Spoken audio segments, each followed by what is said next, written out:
Ministers must act, we are told, to end the misery of homeowners who are stuck with fire trap flats. Hundreds of thousands of leaseholders face ruinous costs if they're forced to pay for the mistakes of others. Why? Two prime ministers, three secretaries of state and successive housing ministers stated leaseholders should not pay to make their homes safe. Now Parliament must ensure the government indemnifies leaseholders from the costs. So says the father of the House of Commons, Sir Peter Bottomley. Sir Peter, welcome to Talk Radio.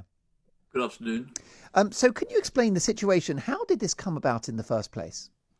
By a whole series of mistakes. But before doing that, can I just say that this is in the wake of Grenfell, and a lot of people have had their lives saved because people do give blood. And in the commercial break, public service one, people are asking to be volunteers. I've given 85 units of my blood. I hope others will too. You never know who's going to benefit, but somebody will. On how this, thank you. Agree with how that. this problem arose, it was a series of mistakes by everybody.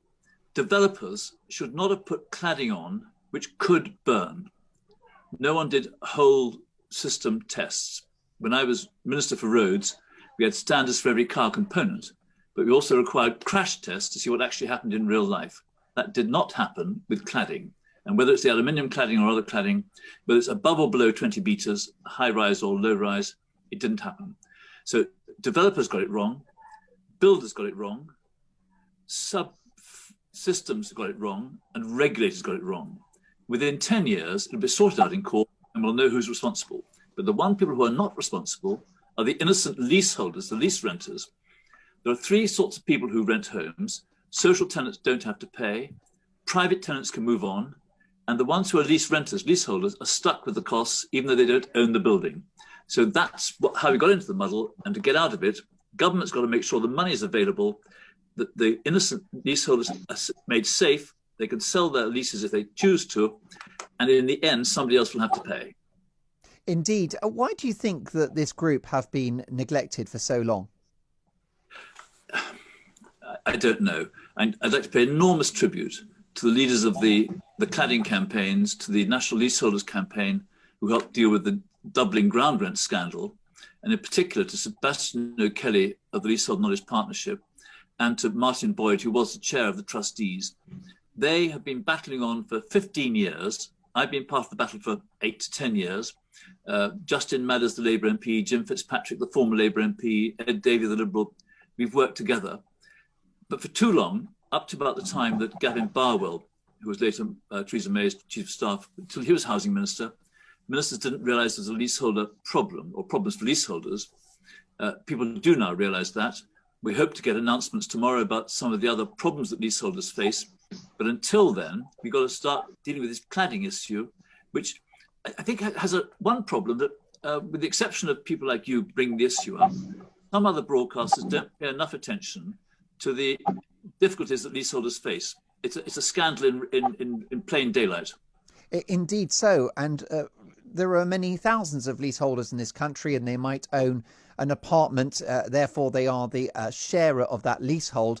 But you've also got jeopardy such as whether the freehold of the property has then been sold to a different investor who will then raise the cost of renewing that leasehold when it expires.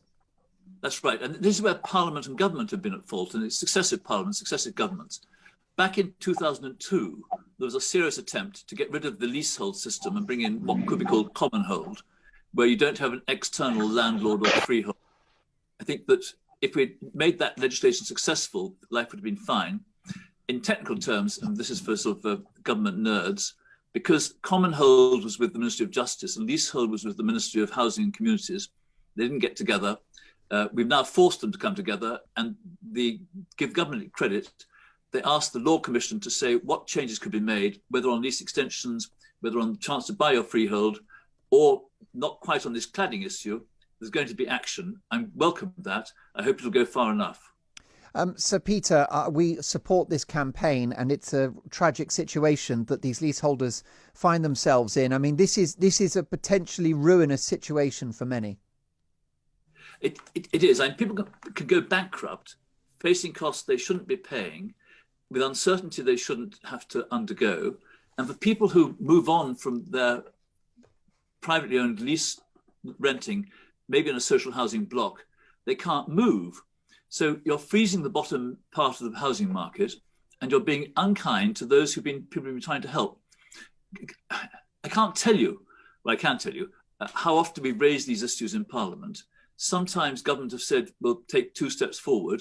And then sadly, they occasionally take several steps back, as the time when they did under an obscure bit of secondary legislation, allegedly for coronavirus reasons, allowing landlords to stick extra floors on the top of the houses of these leaseholders without so much as giving them any compensation or consultation.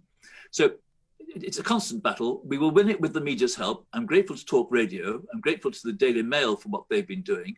The Sunday Times have been helpful. We need to get all the media to pay attention to the human stories. Over 1 million leasehold premises affected by the cladding, the fire risk, the safety, the cost.